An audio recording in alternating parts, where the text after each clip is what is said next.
শুনছেন no yourself নিজেকে জানুন ইসলামিক অডিও বুক চ্যানেল। আপনারা শুনছিলেন মাওলানা দেলোয়ার হোসেন সাঈদী রচিত আখিরাতের জীবনচিত্র। আজ পাঠ করছি চতুর্থ অধ্যায় অর্থাৎ চতুর্থ পর্বে। মানব মণ্ডলীকে সঠিক পথ প্রদর্শনের লক্ষ্যে এই পৃথিবীতে অসংখ্য নবী রাসূল আগমন করেছেন এবং তারা সকলেই মানুষকে বিচার দিবস সম্পর্কে অবহিত করেছেন। তারা মানুষকে জানিয়ে দিয়েছেন আল্লাহ রাব্বুল আলামিন বিচার দিবস নির্দিষ্ট করে রেখেছেন। পৃথিবীতে মানুষ যা কিছু বলছে এবং করছে, বিচার দিবসে এসব কিছুর চুলচেরা বিচার করা হবে ও কর্মলিপি অনুসারে মানুষ পুরস্কৃত হবে এবং দণ্ড লাভ করবে। অর্থাৎ মৃত্যুর পরবর্তী জীবনই হল মানুষের আসল জীবন। সেই জীবনে যে ব্যক্তি সফলতা অর্জন করতে পারবে সেটাই প্রকৃত সফলতা। আর সেই সফলতা অর্জন করতে হলে পৃথিবীতে মানুষকে অবশ্যই মহান আল্লাহর দেয়া জীবন বিধান অনুসরণ করতে হবে। নবী রাসূলগণ যখনই বিচার দিবসের কথা বলেছেন, তখনই এক শ্রেণীর মানুষ মৃত্যুর পরে দ্বিতীয় বিশ্ব ব্যবস্থার প্রতি অবিশ্বাস পোষণ করে নানা ধরনের যুক্তি প্রদর্শন করেছে এবং এ ব্যাপারে বিদ্রোহীর ভূমিকা অবলম্বন করেছে। এ ধরনের বিদ্রোহী ভূমিকা শুধু সেই যুগের মানুষই অবলম্বন করেনি, প্রতিটি যুগেই এটা করা হয়েছে। পরকালে অবিশ্বাসী মানুষগুলো প্রতিটি যুগেই ইসলামী আন্দোলনের সাথে বিরোধিতা করেছে, এখনও করছে এবং পৃথিবী ধ্বংস হওয়ার পূর্ব মুহূর্ত পর্যন্ত করতে থাকবে। স্বাভাবিকভাবেই প্রশ্ন ওঠে, বিচার দিবসের কথা শোনার সাথে সাথে এক শ্রেণীর মানুষ কেন প্রচণ্ডভাবে ক্ষেপে উঠেছে এবং প্রবল বিরোধিতার ঝান্ডা উড্ডীন করেছে? কেন তারা নানা ধরনের যুক্তির অবতারণা করে বিচার দিবসকে অস্বীকার করেছে? কেন তারা ওই লোকগুলোর উপরে নির্যাতন শুরু করেছে যারা বিচার দিবস সম্পর্কে মানুষকে সতর্ক করেছে? এইসব প্রশ্নের উত্তর অনুসন্ধান করতে গিয়ে সেই শুরু থেকে বর্তমান কাল পর্যন্ত যে বিষয়টি স্পষ্ট হয়ে উঠেছে তা হল, যুগে যুগে যারা পরকাল অস্বীকার করেছে, বিচার দিবস সম্পর্কে সন্দেহ সংশয় প্রকাশ করেছে, ওই দিনটি সম্পর্কে বিতর্ক করেছে। এই বিতর্ক সন্দেহ সংশয়ের পেছনে একটি মনস্তাত্ত্বিক কারণ সক্রিয় ছিল। যারা বিচার দিবসের প্রতি বিশ্বাসী, এই পৃথিবীতে তাদের জীবনধারা হয় এক ধরনের, আর যারা বিচার দিবসের প্রতি অবিশ্বাসী তাদের জীবনধারা হয় ভিন্ন ধরনের। বিচার দিবসের প্রতি বিশ্বাসীদের জীবনধারা হলো, তারা যে কোনো কাজই করুন না কেন, তাদের প্রতিটি কথা ও কাজের পেছনে এই অনুভূতি সক্রিয় থাকে যে আল্লাহর কাছে বিচার দিবসে জবাবদিহি করতে হবে। এই পৃথিবীতে তারা যা কিছুই বলছে এবং করছে, এসবের জন্য মহান আল্লাহ তাদেরকে জিজ্ঞাসা করবেন। সে যদি কোনো অসৎ কথা বলে এবং কাজ করে, তাহলে তাকে আল্লাহর দরবারে শাস্তি পেতে হবে। এই পৃথিবীর জীবনই শেষ নয়, মৃত্যুর পরের জীবনই হলো আসল জীবন। সেই জীবনে তাকে সফলতা অর্জন করতেই হবে। এই অনুভূতি নিয়ে সে পৃথিবীর জীবনকে পরিচালিত করে। আর যারা বিচার দিবসের প্রতি অবিশ্বাসী, পৃথিবীতে তাদের জীবনধারা হলো বল্লাহীন পশুর মতোই। তাদের বিশ্বাস সম্পর্কে আল্লাহ বলেছেন, আর এরা বলে, যখন আমরা মাটিতে মিশে একাকার হয়ে যাব, তখন কি আমাদের আবার নতুন করে সৃষ্টি করা হবে? সূরা আস সাজদা আয়াত 10। অর্থাৎ এদের বিশ্বাস হলো, মৃত্যুর পরে আর কিছুই নেই। নির্দিষ্ট সময়ের পরে একদিন আমরা মৃত্যুবরণ করব। যার যার নিয়ম অনুসারে আমাদের অন্ত্যেষ্টিক্রিয়া অনুষ্ঠিত হবে। আমাদের দেহ যেসব উপকরণ দিয়ে নির্মিত হয়েছিল, সেসব উপকরণ এই পৃথিবীতেই যখন বিদ্যমান রয়েছে, তখন সেসব উপকরণ পৃথিবীতেই মিশে যাবে। কারো দরবারেও আমাদেরকে দাঁড়াতে হবে না এবং আমাদের কোনো কর্ম বা কথা সম্পর্কে কারো কাছে কোনো জবাবদিহি করতেও হবে না।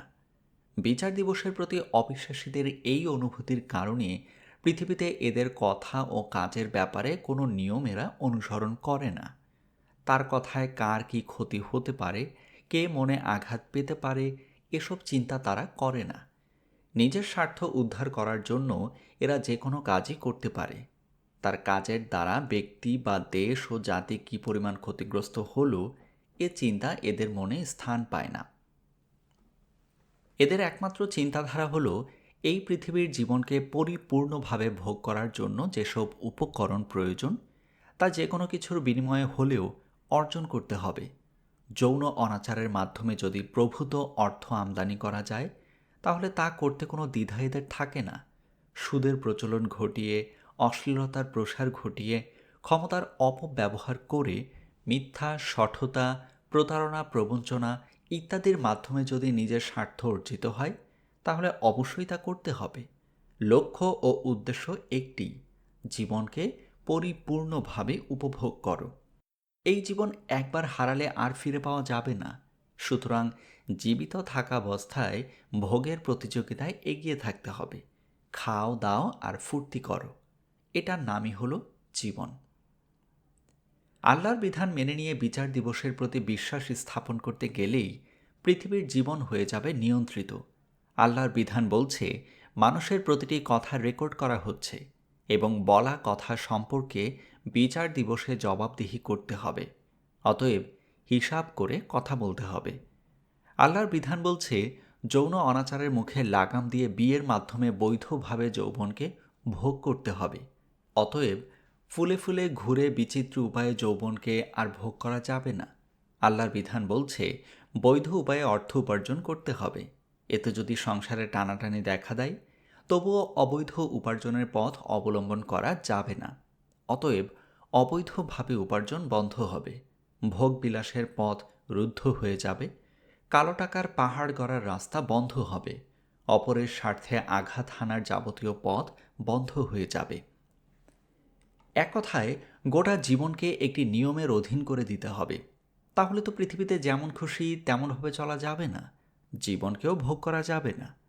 সুতরাং আল্লাহর ও বিচার দিবসের প্রতি বিশ্বাস এই মতবাদকে কোনো ক্রমেই মেনে নেওয়া যাবে না এবং এই মতবাদ যেন দেশের বুকে প্রচার না হতে পারে সেই ব্যবস্থা গ্রহণ করতে হবে। কারণ এই মতবাদ দেশের বুকে প্রচার করতে দেয়া হলে দেশের জনগণ ক্রমশ এই মতবাদের প্রতি আকৃষ্ট হবে। এই মতবাদে বিশ্বাসীদের দল ক্রমশ বৃদ্ধি লাভ করবে। তখন এদের চাপে বাধ্য হয়েই জীবনকে নিয়ন্ত্রিত করতে হবে। উল্লেখিত কারণেই নবী রাসূলদের সাথে সংঘাত সৃষ্টি হয়েছে এবং সুদূর অতীত থেকে বর্তমান সময় পর্যন্ত ইসলামী আন্দোলন যারা করছে তাদের সাথে বিচার দিবস অস্বীকারীদের সাথে সংঘাত চলছে। বিচার দিবসকে যারা অস্বীকার করে তারা ভোগবাদে বিশ্বাসী। জীবনকে কানায় কানায় ভোগ করার প্রবণতাই এদেরকে বিচার দিবসের প্রতি অবিশ্বাসী করেছে। এই চিন্তাধারার অধিকারী ব্যক্তিগণই জীবনকে দুই ভাগে বিভক্ত করেছে। জীবনের এক ভাগে থাকবে রাজনীতি, অর্থনীতি, সমাজনীতি, শিক্ষানীতি ইত্যাদি। এসব ক্ষেত্রে কোনো ক্রমেই ধর্ম হস্তক্ষেপ করতে পারবে না। আর দ্বিতীয় ভাগে ব্যক্তি জীবনে যদি কেউ ধর্ম অনুসরণ করতে আগ্রহী হয় তাহলে সে ব্যক্তিগতভাবে তা অনুসরণ করতে পারে। এ ব্যাপারে রাষ্ট্র হস্তক্ষেপ করবে না। আর এটার নামই দেয়া হয়েছে ধর্মনিরপেক্ষতা। বিচার দিবসের প্রতি অবিশ্বাসের প্রবণতাই জন্ম দিয়েছে ধর্মনিরপেক্ষ মতবাদ।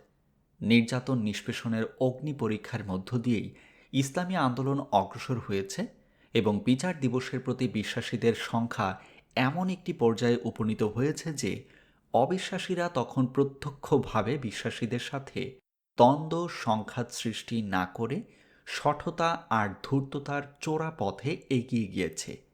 ধর্মনিরপেক্ষ মতবাদ অনুসরণ করলে একদিকে যেমন জীবনকেও যথেচ্ছাভাবে ভোগ করা যাবে, অপরদিকে বিচার দিবসে জবাবদিহির অনুভূতি সক্রিয় রেখে যারা জীবন পরিচালিত করতে আগ্রহী তারাও ব্যক্তিগত জীবনে তাদের আদর্শ অনুসারে চলতে পারবে। ফলে উভয় দলের মধ্যে কোনো দ্বন্দ্ব সংঘাতও দেখা দিবে না এবং ধর্মনিরপেক্ষতার অনিবার্য ফলশ্রুতিতে দেশে এমন এক পরিবেশ সৃষ্টি হবে সেই পরিবেশই মানুষের অন্তর থেকে বিচার দিবসে জবাবদিহির অনুভূতি বিদায় করে দেবে। এভাবেই ধর্মনিরপেক্ষ মতবাদের অনুসারীরা নাস্তিক্যবাদকে বিকশিত করার ঘৃণ্য পথ অবলম্বন করে থাকে। নবী করিম সাল্লাল্লাহু আলাইহি ওয়াসাল্লাম সহ অন্যান্য নবী রাসূলগণ যখন সত্য সঠিক পথ অবলম্বন করার জন্য আহ্বান জানিয়ে বলেছেন, তোমরা যদি অন্যায় পথেই চলতে থাকো তাহলে বিচার দিবসে আল্লাহর আদালতে কঠিন জবাবদিহি করতে হবে। তখন তারা রাসূলের আহ্বানের প্রতি তাচ্ছিল্য প্রদর্শন করে নানা ধরনের ভিত্তিহীন যুক্তি প্রদর্শন করেছে। তাদের কথা উল্লেখ করে আল্লাহ বলেন, এরা বলে আমাদের প্রথম মৃত্যু ব্যতীত আর কিছুই নেই, এরপর আমাদের পুনরায় আর উঠানো হবে না। যদি তুমি সত্যবাদী হয়ে থাকো তাহলে আমাদের বাপ দাদাদের জীবিত করে আনো। সূরা আদ-দুখান আয়াত ৩৫-৩৬। অর্থাৎ মানুষের জীবনে মৃত্যু বারবার আসে না, একবারই আসে। এই একবারেই মানুষের জীবনের পরিসমাপ্তি ঘটবে। মৃত্যুর পরে দ্বিতীয় জীবনের কোনো অস্তিত্ব নেই। যারা বিচার দিবসের কথা বলে তারা যদি তাদের দাবিতে সত্যবাদী হয়, তাহলে আমাদের পূর্বে যারা এই পৃথিবী থেকে বিদায় গ্রহণ করেছে তাদের ভেতর থেকে দু চারজনকে উঠিয়ে নিয়ে এসে প্রমাণ করে দিক যে মৃত্যুর পরেও আরেকটি জীবন রয়েছে। এ ধরনের হাস্যকর যুক্তি শুধু সে যুগেই প্রদর্শন করা হয়নি, বর্তমান যুগেও তথাকথিত বিজ্ঞানের সাহায্যে প্রমাণ করার চেষ্টা করা হয় যে মৃত্যুর পরে দ্বিতীয় জীবনের কোনো অস্তিত্ব নেই। মূল বিষয় হলো সময়। সময় এমন একটি গুরুত্বপূর্ণ বিষয় যে এই সময়ই মানুষকে ক্রমশ নিঃশেষের দিকে নিয়ে যায়। কালের গর্ভে সমস্ত কিছুই বিলীন হয়ে যায়। কালের অন্ধকার বিবরে একবার যা প্রবেশ করে তা পুনরায় ফিরে আসে না। মানুষ একসময় শিশু থাকে, কালের বিবর্তনে এই শিশু একদিন বৃদ্ধ হয়ে যায়। এ ধরনের যুক্তি তথাকথিত বিজ্ঞানের যুগেই দেয়া হচ্ছে না। যে যুগটিকে মূর্খতার যুগ নামে অভিহিত করা হয় সেই যুগেও একই যুক্তি প্রদর্শন করা হতো। তারা কি যুক্তি প্রদর্শন করত এ সম্পর্কে সূরা জাসিয়ার ২৪ নং আয়াতে আল্লাহ তাআলা শোনাচ্ছেন, এরা বলে জীবন বলতে তো শুধু আমাদের পৃথিবীর এই জীবনই, আমাদের জীবন ও মৃত্যু এখানেই এবং কালের বিবর্তন ব্যতীত আর কিছুই আমাদেরকে ধ্বংস করে না। বিচার দিবস সম্পর্কে যারা সন্দেহমূলক প্রশ্ন তোলে তারা এ ধরনের বালখিল্য যুক্তি প্রদর্শন করে থাকে। মানুষ ইন্তেকাল করে এবং আর কোনোদিন ফিরে আসে না, এটাই এদের কাছে বড় প্রমাণ যে মৃত্যুর পরে আর দ্বিতীয় কোনো জীবন নেই। ইন্তেকালের পরে মানুষের দেহ পচে যায়, মাটির সাথে গোস্ত মিশে যায়, রয়ে যায় হাড়গুলো, তারপর সেই হাড়ও একদিন মাটির সাথে মিশে নিশ্চিহ্ন হয়ে যায়। মানুষের আর কোনোই অস্তিত্ব থাকে না। বিচার দিবসে বিশ্বাসীগণ যখন বলেন মাটির মিশে যাওয়া অস্তিত্বহীন মানুষই বিচার দিবসে পুনরায় দেহ নিয়ে উত্থিত হবে, তখন এদের কাছে বিষয়টি বড় অদ্ভুত মনে হয়। বিস্ময়ে এরা প্রশ্ন করে, অস্তিত্বহীন মানুষ কি করে পুনরায় অস্তিত্ব লাভ করবে? এটা অসম্ভব। সুতরাং বিচার দিবস বলে কোনো কিছুর অস্তিত্ব নেই। এদের বলা কথাগুলো মহান আল্লাহ এভাবে কোরআনে পরিবেশন করেছেন। তারা বলে আমরা যখন শুধুমাত্র হাড় ও মাটি হয়ে যাব তখন কি আমাদেরকে পুনরায় সৃষ্টি করে উঠানো হবে? সূরা বনী ইসরাইল আয়াত ৪৯। শুধু তাই নয়, বিচার দিনের ব্যাপারটিকে তারা বিদ্রূপের বিষয়ে পরিণত করে থাকে। বিশ্বনবী সাল্লাল্লাহু আলাইহি ওয়াসাল্লাম যখন মানুষকে পরকালে জবাবদিহির বিষয়টি স্মরণ করিয়ে দিতেন তখন তারা বলতো লোকটি নিজে এ সম্পর্কে কথা রচনা করে তা আল্লাহর নামে চালিয়ে দিচ্ছে, অথবা তার মাথা ঠিক নেই। কারণ মাথা ঠিক থাকলে সে কি করে বলে যে মাটির সাথে হাড় মাংস মিশে যাওয়া মানুষ পুনরায় নিজের অস্তিত্বে প্রকাশ হয়ে আল্লাহর সামনে জবাবদিহি করবে? এই লোকগুলো পথ চলতে যার সাথেই দেখা হতো তার কাছে রাসূল সম্পর্কে বিদ্রূপ করে যে কথাগুলো বলতো তা পবিত্র কোরআনে এভাবে পেশ করেছে। অবিশ্বাসী লোকদেরকে বলে, আমরা কি তোমাদেরকে এমন এক ব্যক্তি সম্পর্কে বলবো যে ব্যক্তি এই ধরনের সংবাদ দেয় যে যখন তোমাদের শরীরের প্রতিটি অণু ছিন্ন ভিন্ন হয়ে যাবে তখন তোমাদের নতুনভাবে সৃষ্টি করে দেয়া হবে? না জানি এই ব্যক্তি আল্লাহর নামে মিথ্যা রচনা করে, নাকি তাকে পাগলামিতে পেয়ে বসেছে। সূরা সাবা আয়াত ৭-৮। আজকের পর্বের সমাপ্তি এখানেই।